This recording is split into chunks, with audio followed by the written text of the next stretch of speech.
नमस्कार, मैं हूं खुशबू पांडे। स्वागत है आपका हमारे खास कार्यक्रम जनता सरकार में, जिसमें हम बात करेंगे सत्ता के सिंहासन से लेकर जनता के सरोकार तक। साथ ही हम आपको बताएंगे प्रदेश सरकार की हर उस योजना के बारे में जिनका सीधा संबंध हरियाणा के जनता से है। जो योजनाएं प्रदेश के विकास को नई गति प्रदान करेंगी और हरियाणा की जनता का चहुमुखी विकास भी करेंगी, ताकि प्रदेश की जनता तरक्की की राह पर आगे बढ़े और हरियाणा प्रदेश निरंतर उन्नति की नई ऊंचाइयों को छूता हुआ प्रगतिशील रहे। तो अगले 30 मिनट तक बने रहिए हमारे साथ और देखते रहिए जनता सरकार।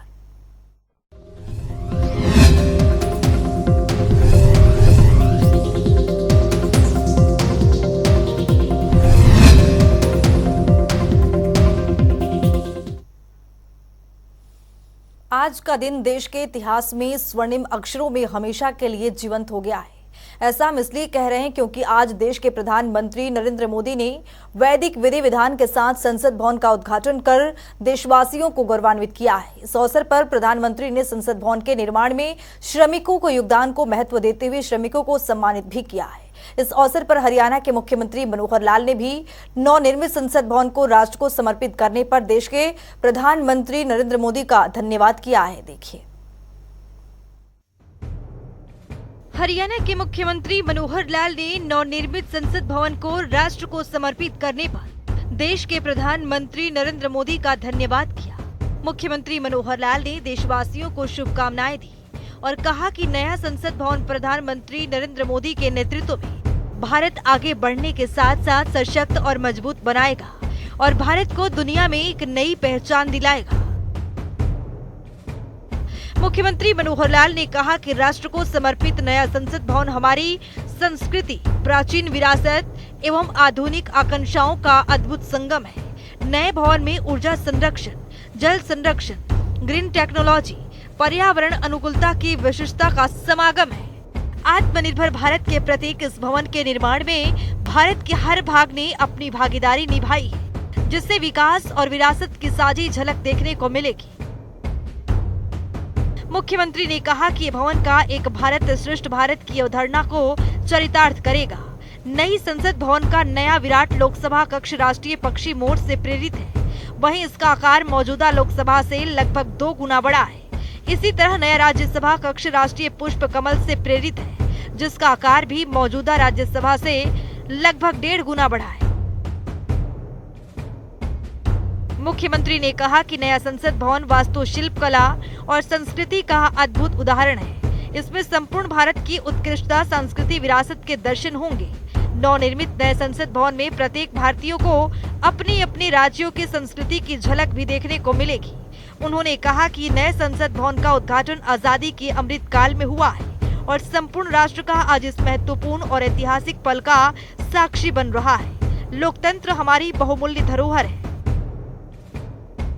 मुख्यमंत्री मनोहर लाल ने कहा कि नए संसद भवन की संरचना लगभग 59,000 श्रमवीरों के योगदान से तैयार हुई है। ये सभी श्रमवीर बहुत ही बधाई के पात्र हैं, जिनकी कड़ी मेहनत से ये भवन 2.5 वर्ष से पहले ही बनकर तैयार हुआ है।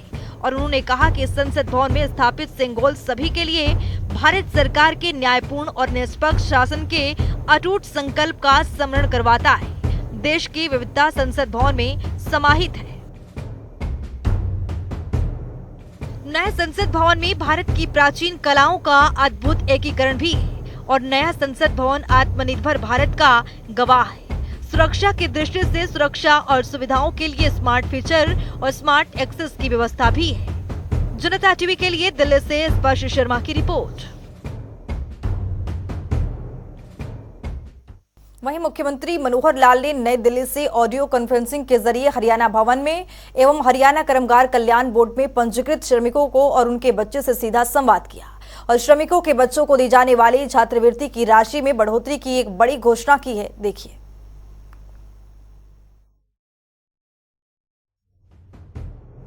मुख्यमंत्री मनोहर लाल नई दिल्ली से ऑडियो कॉन्फ्रेंसिंग के जरिए हरियाणा भवन एवं अन्य सनिर्माण कर्मकार कल्याण बोर्ड में पंजीकृत श्रमिकों और उनके बच्चों से सीधा संवाद किया। इस अवसर पर मुख्यमंत्री मनोहर लाल ने कहा कि नई संसद के रूप में आज देश को एक नई सौगात मिली है। प्रधानमंत्री नरेंद्र मोदी ने वैदिक विधि विधान के साथ संसद भवन का उद्घाटन कर देशवासियों को गौरवान्वित किया। इस अवसर पर प्रधानमंत्री ने संसद भवन के निर्माण में श्रमिकों के योगदान को महत्व देते हुए श्रमिकों को सम्मानित भी किया। मुख्यमंत्री मनोहर लाल ने कहा कि प्रधानमंत्री के इसी मार्गदर्शन पर चलते हुए हरियाणा सरकार भी श्रमिकों को पूरा सम्मान दे रही है। उन्होंने कहा कि हर निर्माण में श्रमिकों का अहम योगदान है और श्रमिकों के बल पर ही आज देश आत्मनिर्भर बन रहा है। इसी दिशा में एक कदम और आगे बढ़ाते हुए मुख्यमंत्री ने आज हरियाणा श्रम कल्याण बोर्ड द्वारा श्रमिकों के बच्चों को दी जाने वाली छात्रवृत्ति को राशि को बढ़ाने की घोषणा की। होती थी उनको हमने मिनिमम 10,000 से शुरू किया है। आज इसकी मैं घोषणा करता हूं कि 7,000 का 10,000, 7,500 का 10,000 और 8500 का भी 10,000, इन तीनों राशियों को हमने बढ़ा करके न्यूनतम 10,000 किया है। इसी प्रकार जो कंस्ट्रक्शन वर्कर बोर्ड है उनमें भी कक्षा 1 से लेकर के 12वीं तक ये 10,000 रुपए की राशि दी जाती है। अधिकतम राशि तो हम स्कूली शिक्षा के लिए और कॉलेज के लिए 18,000 रुपए तक भी देते हैं। अब CS, ITIs, post graduate, MBBS आदि के लिए भी ये राशि दी जाती है। तो चलिए अब ग्राफिक्स के जरिए दिखाते हैं कि मुख्यमंत्री मनोहर लाल ने किन किन चीजों की घोषणा की है। प्रधानमंत्री नरेंद्र मोदी ने आज देश को नई संसद की सौगात दी है। मुख्यमंत्री ने देश और प्रदेशवासियों को नई संसद की बधाई दी है।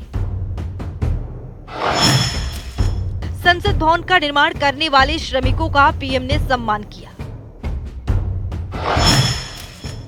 मुख्यमंत्री ने बीओडब्ल्यूसी में पंजीकृत श्रमिकों और उनके बच्चों से सीधा संवाद किया।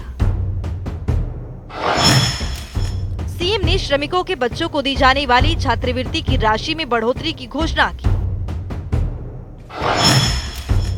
7,000, 7,750 और 8,500 वजीफा राशि को बढ़ाकर किया 10,000 रुपए। श्रमिकों ने मुख्यमंत्री मनोहर लाल का आभार जताया।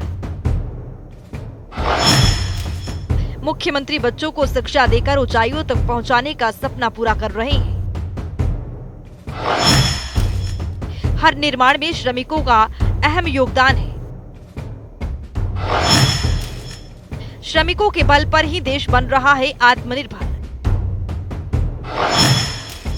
मुख्यमंत्री ने निमोट गांव की भावना को सौगात दी है।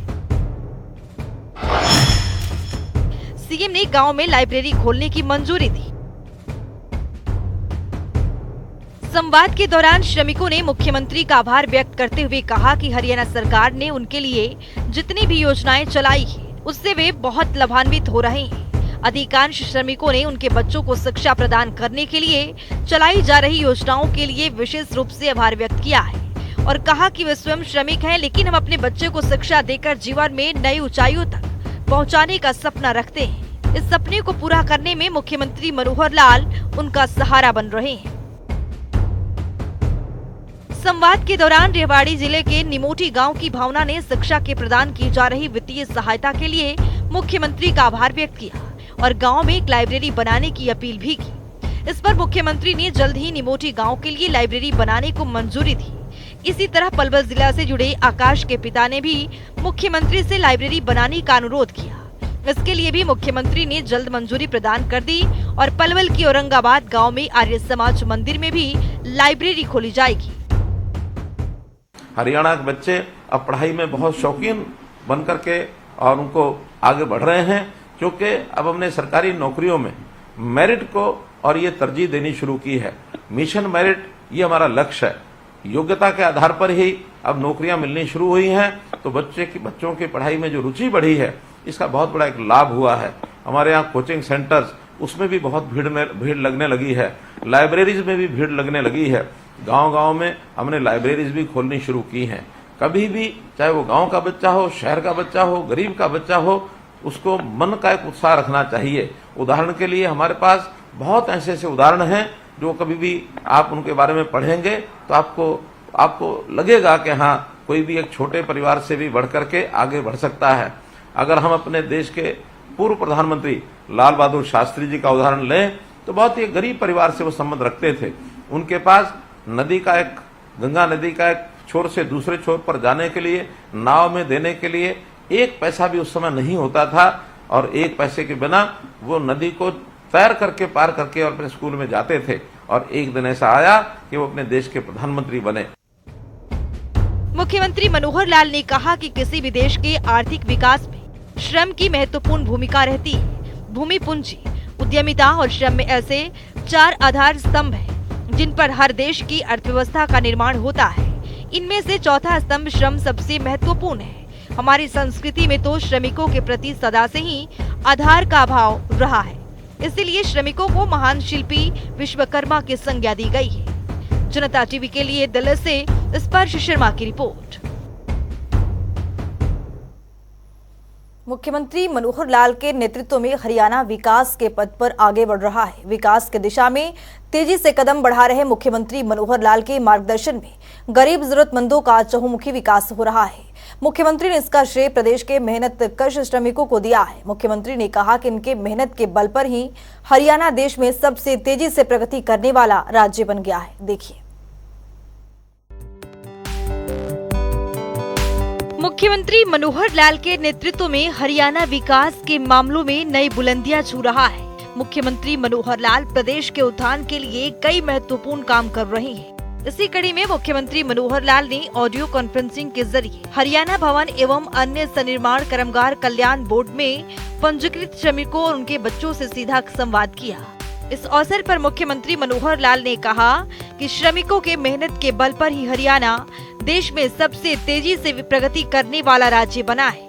प्रदेश सरकार श्रम शक्ति के कल्याण, उत्थान और खुशहाली के लिए प्रतिबद्ध है।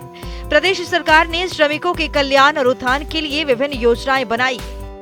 विकास में भी बहुत काम कर रहे हैं। हम अपने हरियाणा को विकास को बुलंदियों पर लेकर के गए हैं। दूसरे राज्यों से यदि हम आगे हैं तो इसमें भी श्रमिकों का जो है बहुत योगदान है।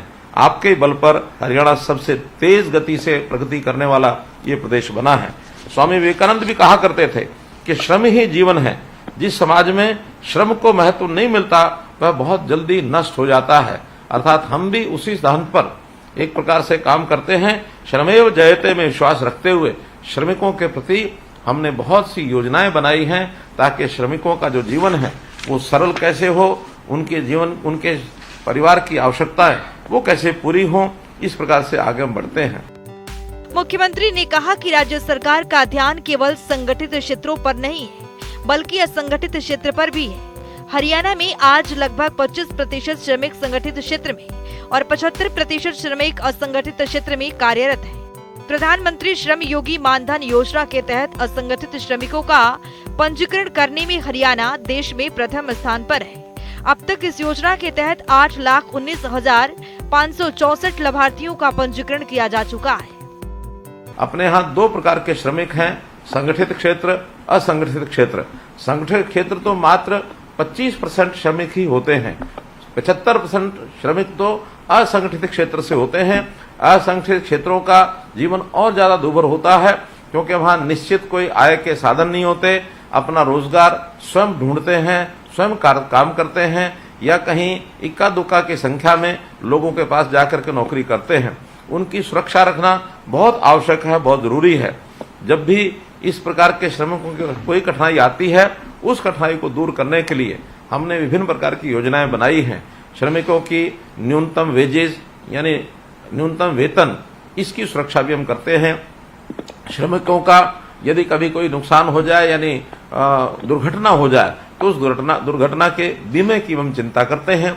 श्रमिकों के रहन सहन के लिए उनके मकान की चिंता, उनके अन्य साधनों की चिंता ये हम करते हैं। मुख्यमंत्री मनोहर लाल ने कहा कि वही समाज और वर्ग प्रगति करेगा जिसके बच्चे शिक्षित होंगे। इसीलिए हमारी सोच है कि आर्थिक तंगी के कारण किसी भी परिवार का बच्चा शिक्षा से वंचित न रहे। इसीलिए राज्य सरकार श्रमिकों के बच्चों को शिक्षा के लिए कई तरह की छात्रवृत्तियां और वित्तीय सहायता दे रही है। श्रमिकों के बच्चों की शिक्षा के लिए पहली कक्षा से स्नातकोत्तर तक 20,000 रूपए वार्षिक तक की आर्थिक सहायता दी जा रही है। तकनीकी और व्यावसायिक संस्थानों में पढ़ रहे बच्चों के छात्रावास का 1,20,000 रूपए वार्षिक तक का खर्च भी सरकार द्वारा वहन किया जाता है। विशेष तौर पर श्रमिकों के बच्चे वो क्योंकि आज पढ़ाई काफ़ी महंगी भी हो गई है, पढ़ाई में खर्च भी होता है। कहीं धन के अभाव में बच्चे अशिक्षित न रह जाएं, इसलिए उन बच्चों को शिक्षा के लिए विभिन्न प्रकार के हमने कई सम्मान राशि, कई छात्रवृत्तियां इस प्रकार से शुरू की हैं। मुख्यमंत्री ने जानकारी देते हुए बताया कि हरियाणा भवन एवं अन्य सन्निर्माण कर्मगार कल्याण बोर्ड में पंजीकृत श्रमिकों को उनके मेधावी बच्चों के लिए बोर्ड की 10वीं कक्षा एवं 12वीं कक्षा में शैक्षणिक उत्कृष्टता के आधार पर 21,000 से 51,000 रुपए तक की प्रोत्साहन राशि प्रदान की जाती है। इसके अलावा हरियाणा श्रम कल्याण बोर्ड द्वारा व्यवसायिक कोर्सों में प्रवेश परीक्षाओं की कोचिंग के लिए 20,000 रुपए तक और यूपीएससी एवं एचपीएससी की प्रारंभिक परीक्षा पास करने के मुख्य परीक्षा की तैयारी के लिए श्रमिकों के बच्चों को 1 लाख रुपए की आर्थिक सहायता प्रदान की जाती है। तकनीकी और व्यावसायिक संस्थानों में बच्चे पढ़ते हैं तो उनके लिए छात्रावास का खर्च भी 1,20,000 रुपया और ये दिया जाता है वार्षिक तौर पर। तो इस प्रकार हम लोग जो भी बच्चों की पढ़ाई का खर्च होता है वो पूरा खर्च देने की व्यवस्था रखते हैं। जहां तक बच्चे प्रारंभ यानी एचपीएससी और यूपीएससी की तैयारी करने के लिए, जो प्रारंभिक परीक्षा पास करने के लिए उस तैयारी में जो बच्चों का खर्च आता है, उस पर भी 1 लाख रुपया तक आर्थिक सहायता उनको ये प्रदान की जाती है। मैं आज अपने श्रमिकों के जो बच्चे इस समय जो मेरी बात सुन रहे हैं, चाहे वो टेलीफोन के माध्यम से जुड़े हैं अथवा लाइव कार्यक्रम देख रहे हैं, मैं उनसे भी एक आग्रह करूंगा कि कभी भी अपने आप को पढ़ाई करने में अपने आप को कमजोर न समझें। कभी ये ना समझें कि मैं श्रमिक का बेटा हूं और श्रमिक का बेटा तो पढ़ाई अच्छी नहीं कर सकता। बहुत से ऐसे उदाहरण हैं कि श्रमिकों के बेटे भी पढ़ाई अच्छी करके परीक्षा में एक से एक अच्छे यानी अव्वल दर्जे के एक प्रकार से परीक्षा पास करके और नौकरी पर वो लगते हैं। और मैं तो स्वयं कई बार ऐसे उदाहरण देता हूं कि अभी पिछले दिनों में गांव में गया, वहां सरकारी स्कूलों के 10वीं से लेकर के और 12वीं तक के बच्चे जिनको मैंने पुरस्कार वितरण किए, उन्होंने 85%, 90, 95, 97, 98, 99% तक भी उन बच्चों ने और अंक लिए हैं। इतना ही नहीं, मुख्यमंत्री मनोहर लाल ने बताया कि प्रधानमंत्री कौशल विकास योजना की तर्ज पर राज्य में हरियाणा कौशल विकास मिशन बनाया गया है। इस मिशन का उद्देश्य युवाओं को परंपरागत व्यवसायों के साथ साथ आधुनिक व्यवसायों में प्रशिक्षण देकर उन्हें हुनरमंद बनाना है, ताकि उन्हें रोजगार के नए नए अवसर मिल सके। पढ़ाई के साथ साथ कौशल का ध्यान भी हमको रखना होता है। बच्चे पढ़ाई करते समय उस कौशल के आधार पर भी अपने जीवन को आगे बढ़ा सकते हैं। और न केवल बच्चे, बल्कि अब तो जो श्रमिक हैं, आपके जो माता पिता हैं, जिन श्रमिकों से मेरी बात हो रही है, हम कई बार अपने हाथ के काम में लगे रहते हैं और हाथ के काम करते करते जीवन बीत जाता है।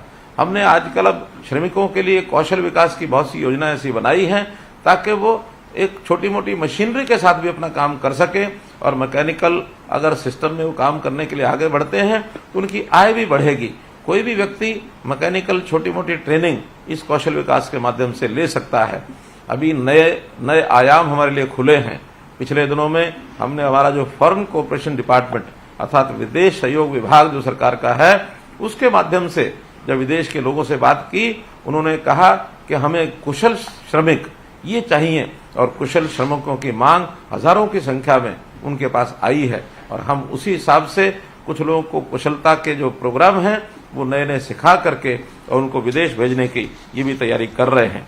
मुख्यमंत्री मनोहर लाल ने कहा कि सरकार ने पंजीकृत श्रमिकों के शारीरिक और मानसिक रूप से अक्षम और दिव्यांग बच्चों को दी जाने वाली सहायता राशि 2,500 रुपए से बढ़ाकर 3,000 रुपए मासिक की है। इसके अलावा श्रमिक परिवारों को कन्यादान योजना के तहत 3 बेटियों की शादी तक हर शादी में 51,000 रुपए का कन्यादान और 50,000 रुपए शादी का प्रबंध करने के लिए दिए जाते हैं। इसी तरह बेटे और स्वयं की शादी पर भी 21,000 रुपए की शगुन राशि दी जाती है।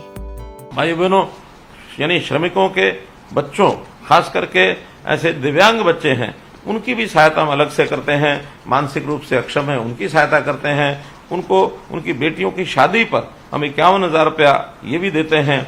बेटे की शादी हो अथवा स्वयं की भी किसी श्रमिक की शादी हो, उस पर भी अनुदान देते हैं। तो इस प्रकार मुख्यमंत्री श्रम पुरस्कार योजना में भी हम 51,000 रुपए से लेकर के 2 लाख रुपया देते हैं। मनोहर लाल ने कहा कि सरकार ने जहां श्रमिकों की कार्यस्थल पर सुरक्षा को मजबूत बनाया है, वहीं उनका दुर्घटना बीमा भी किया जाता है और उनके सामाजिक सरोकार के लिए वित्तीय सहायता प्रदान की जाती है। श्रमिक की कार्यस्थल पर दुर्घटना होने पर श्रम कल्याण बोर्ड की ओर से जल्द 1,50,000 रुपए तक की आर्थिक सहायता प्रदान की जाती है। उन्होंने कहा कि मुख्यमंत्री सामाजिक सुरक्षा योजना के तहत पंजीकृत कामगार की काम के दौरान दुर्घटना में मृत्यु हो जाने पर हरियाणा भवन एवं अन्य सनिर्माण कर्मकार कल्याण बोर्ड द्वारा श्रमिक के परिवार को 5 लाख रुपए की वित्तीय सहायता दी जाती है। कि श्रमिक की सुरक्षा ये हमारे लिए बहुत महत्वपूर्ण है। श्रमिक अगर अपने काम करते समय कार्यस्थल के ऊपर दुर्घटना से मृत्यु हो जाती है तो 5 लाख रुपए उसके परिवार को भी हम देते हैं। मुख्यमंत्री मनोहर लाल ने कहा कि भवन निर्माण और उद्योग में कार्यरत श्रमिकों के फेफड़े सिलिकोसिस की विकृत बीमारी से प्रभावित होते हैं। उनके लिए वर्ष 2017 से विशेष योजना लागू की गई है। इसके तहत प्रभावित श्रमिकों के पुनर्वास के लिए 5 लाख रुपए की वित्तीय सहायता का प्रावधान किया गया है।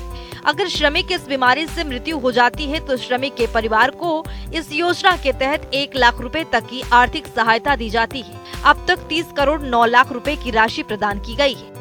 कई बार उद्योगों में अथवा भवन निर्माण के काम करने में कई प्रकार की बीमारियां ये भी लगती हैं। जैसे उदाहरण के तौर पर श्रमिक के फेफड़े सिलिकोसिस की विकट जो बीमारी है उससे भी प्रभावित होती है। तो ऐसे जो प्रभावित श्रमिक हैं उनके पुनर्वास के लिए भी 5 लाख रुपए का अनुदान ये दिया जाता है। बीमारी के कारण से जो श्रमिक की अगर मृत्यु हो जाती है तो उनके परिवार के लोगों को भी अनुदान के रूप में हम सहायता करते हैं।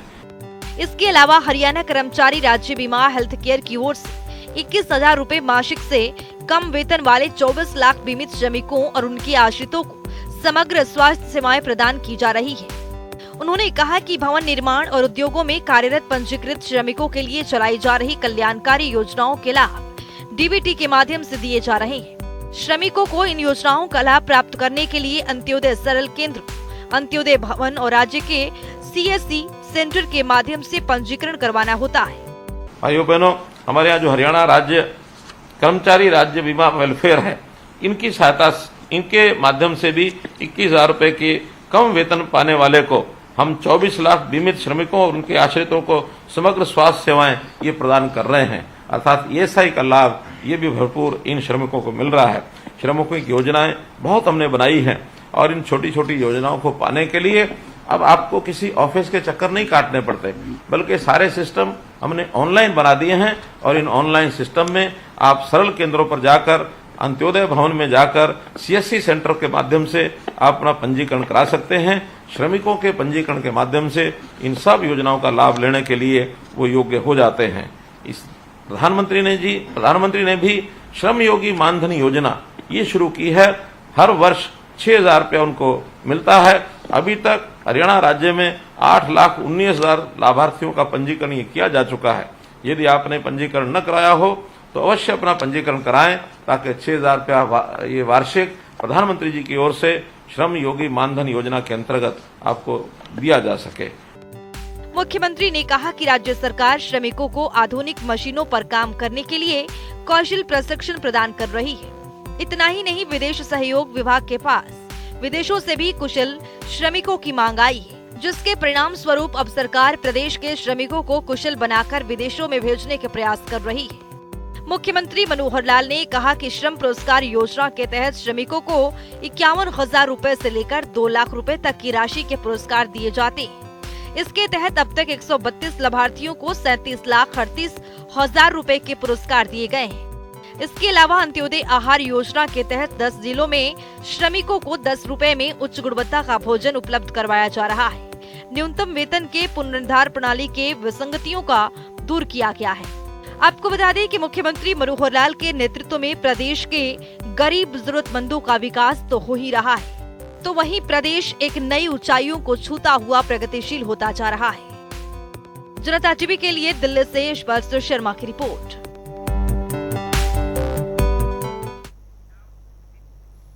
तो चलिए अब जान लेते हैं कि आज के सवाल का विजेता कौन है।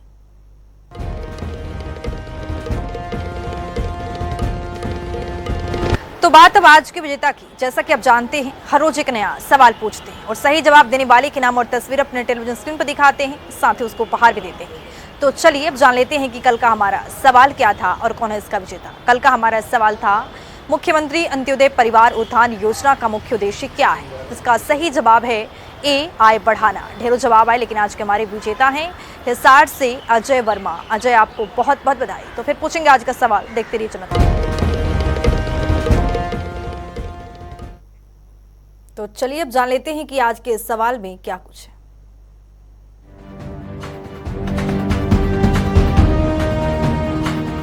तो हर रोज की तरह हाजिर हूं आज का सवाल लेकर। जैसा कि आप जानते हैं, हर रोज एक नया सवाल पूछते हैं और सही जवाब देने वाले के नाम और तस्वीर अपने टेलीविजन स्क्रीन पर दिखाते हैं, साथ ही उसको उपहार भी देते हैं। तो चलिए अब नजर डालते हैं आज के सवाल पर। बेटी बचाओ बेटी पढ़ाओ अभियान की शुरुआत कहां से की गई थी? ए, पंचकूला, बी, सिरसा, सी, पानीपत, डी, चंडीगढ़। तो दीजिए सही जवाब और बनिए विजेता।